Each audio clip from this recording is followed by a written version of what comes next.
بسم اللہ الرحمن الرحیم۔ السلام علیکم دوستو۔ ماں کی دعا۔ حضرت موسیٰ علیہ السلام نے ایک دفعہ اللہ تعالیٰ سے پوچھا کہ جنت میں میرے ساتھ کون ہوگا؟ ارشاد ہوا فلاں قصاب ہوگا۔ آپ کچھ حیران ہوئے اور اس قصاب کی تلاش میں چل پڑے۔ وہاں دیکھا تو ایک قصاب اپنی دکان میں گوشت بیچنے میں مصروف تھا۔ اپنا کاروبار ختم کر کے اس نے گوشت کا ایک ٹکڑا کپڑے میں لپیٹا اور گھر کی طرف روانہ ہو گیا۔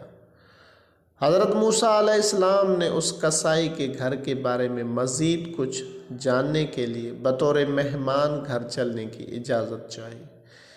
گھر پہنچ کر قصائی نے گوشت کو پکایا، پھر روٹی پکا کر اس کے ٹکڑے شوربے میں نرم کیے اور دوسرے کمرے میں چلا گیا، جہاں ایک نہایت ہی کمزور بڑھیا پلنگ پر لیٹی ہوئی تھی۔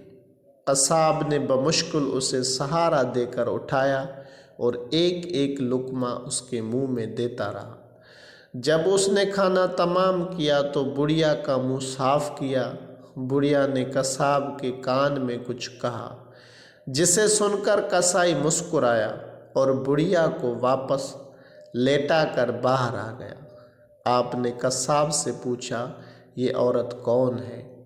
اور حضرت موسیٰ علیہ السلام جو یہ سب کچھ دیکھ رہے تھے، اس نے تیرے کان میں کیا کہا جس پر تو مسکرا دیا؟ قصاب بولا، اے اجنبی، یہ عورت میری ماں ہے۔ گھر پر آنے کے بعد میں سب سے پہلے اس کے کام کرتا ہوں۔ یہ روز خوش ہو کر مجھے دعا دیتی ہے کہ اللہ تعالیٰ تجھے جنت میں حضرت موسیٰ علیہ السلام کے ساتھ رکھے، جس پر میں مسکرا دیتا ہوں کہ بھلا میں کہاں اور موسیٰ کلیم اللہ کہاں۔